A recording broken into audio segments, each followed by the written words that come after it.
O presidente Luiz Inácio Lula da Silva visitou nesta quarta-feira, 15, as obras de duplicação da BR-101, em Maruim, Sergipe, e reiterou sua promessa de acelerar a entrega de obras de infraestrutura no país.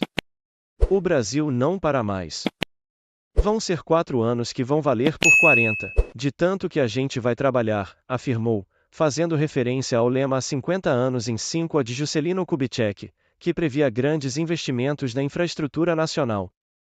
Lula foi acompanhado pelos ministros Renan Filho, Transportes, Rui Costa, Casa Civil, Márcio Macedo, Secretaria-Geral da Presidência, e Wellington Dias, Desenvolvimento Social.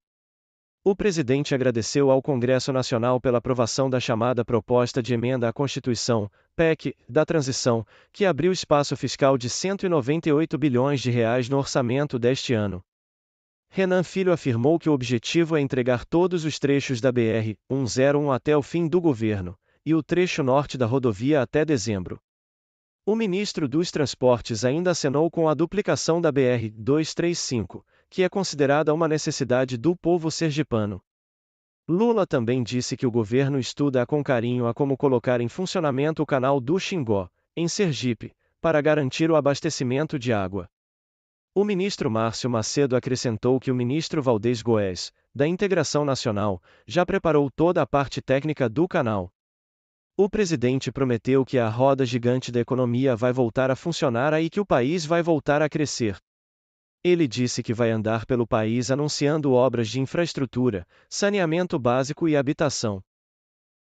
O senador Flávio Bolsonaro, PLRJ, considera que tornar público o cartão de vacinação do ex-presidente Jair Bolsonaro, PL, é inadequado e até uma ilegalidade. Segundo ele, trata-se de uma questão de foro íntimo, não tendo nenhuma relação com o fato de ele ter sido presidente ou não. O senador reiterou o discurso de aliados de Bolsonaro durante as eleições de 2022, de que o ex-presidente já fez o que tinha de fazer para garantir vacina a quem quis se imunizar. O ex-ministro da Saúde Marcelo Queiroga também defende que a divulgação do cartão de vacinação de Bolsonaro é uma violação à Constituição Federal, que assegura o direito à intimidade, vida privada, honra e imagem das pessoas.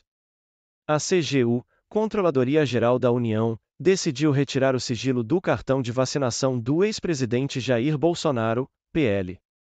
O ex-mandatário afirma não ter se vacinado contra a Covid e divulgou tratamentos sem eficácia científica durante o auge da pandemia.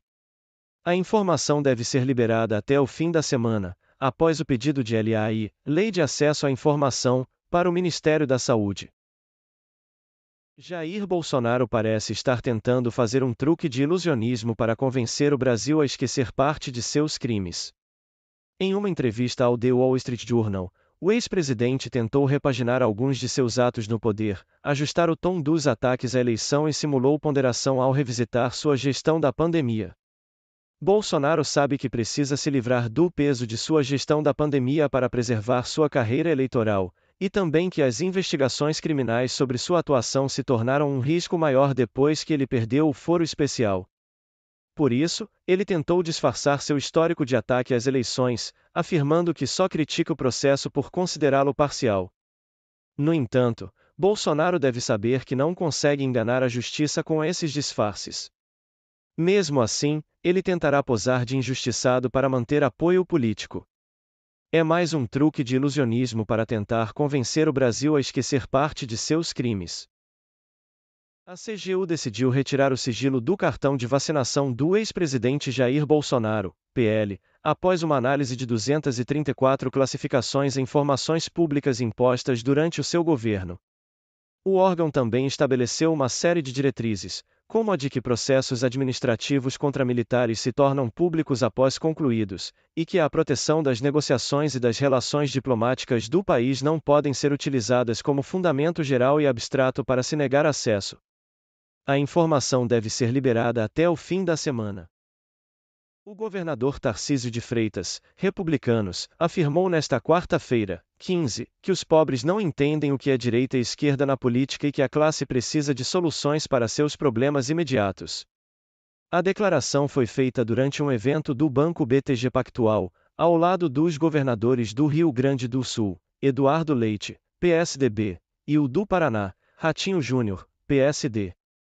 Ao responder à pergunta da moderadora Cila Schumann sobre como recuperar esse eleitor que está sequestrado pela polarização, Tarcísio disse que os pobres não sabem o que é direita ou esquerda.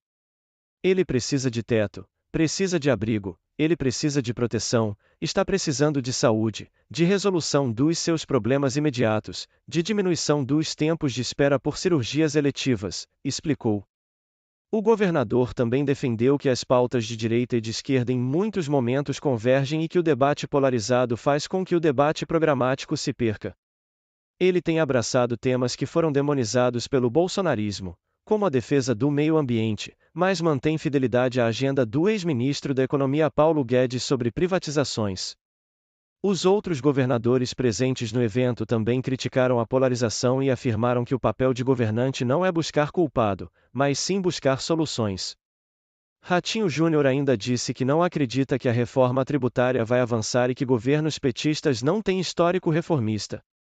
Tarcísio, por sua vez, criticou assuntos que vê como superados, que ressurgiram no governo Lula, e defendeu a privatização do Porto de Santos, administrado pela União.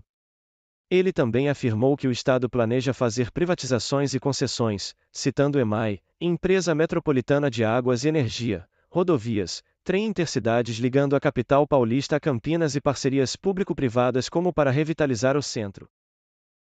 O advogado Carlos Bessa foi contratado para atuar no inquérito que investiga a relação do ex-presidente Jair Bolsonaro com atos golpistas ocorridos no dia 8 de janeiro, além de outras ações relacionadas às milícias digitais, fake news e Covid-19.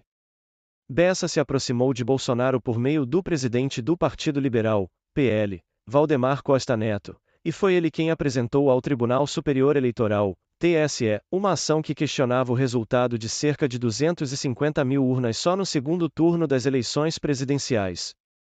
Agora, Bessa foi contratado para defender Bolsonaro em um inquérito que investiga supostos atos golpistas ocorridos no dia 8 de janeiro, além de outras ações relacionadas às milícias digitais, fake news e Covid-19. O ex-presidente, que já contou com o apoio de Bessa em outras ocasiões, parece estar confiante de que o advogado será capaz de defender seus interesses no inquérito. Apesar de Jair Bolsonaro ter afirmado que retornará ao Brasil em março para liderar a oposição a Lula, muitos questionam se a longa estada do presidente do PL no exterior tem relação com as investigações das quais é alvo no país. O próprio Flávio Bolsonaro, que disse que o pai não havia lhe dado nenhuma data de retorno, pareceu surpreso com a declaração de Jair Bolsonaro. O presidente do PL, Valdemar Costa Neto, também não tinha sido comunicado dos planos de retorno ao Brasil. Assim, ainda há muitas incertezas sobre o motivo da estadia de Bolsonaro nos Estados Unidos e quando ele realmente voltará ao Brasil.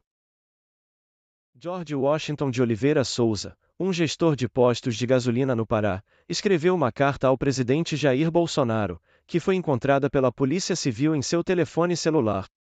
Na missiva, ele conta que se deslocou a Brasília em novembro, após o resultado da eleição, para manifestar apoio a Bolsonaro, portando armas e munições.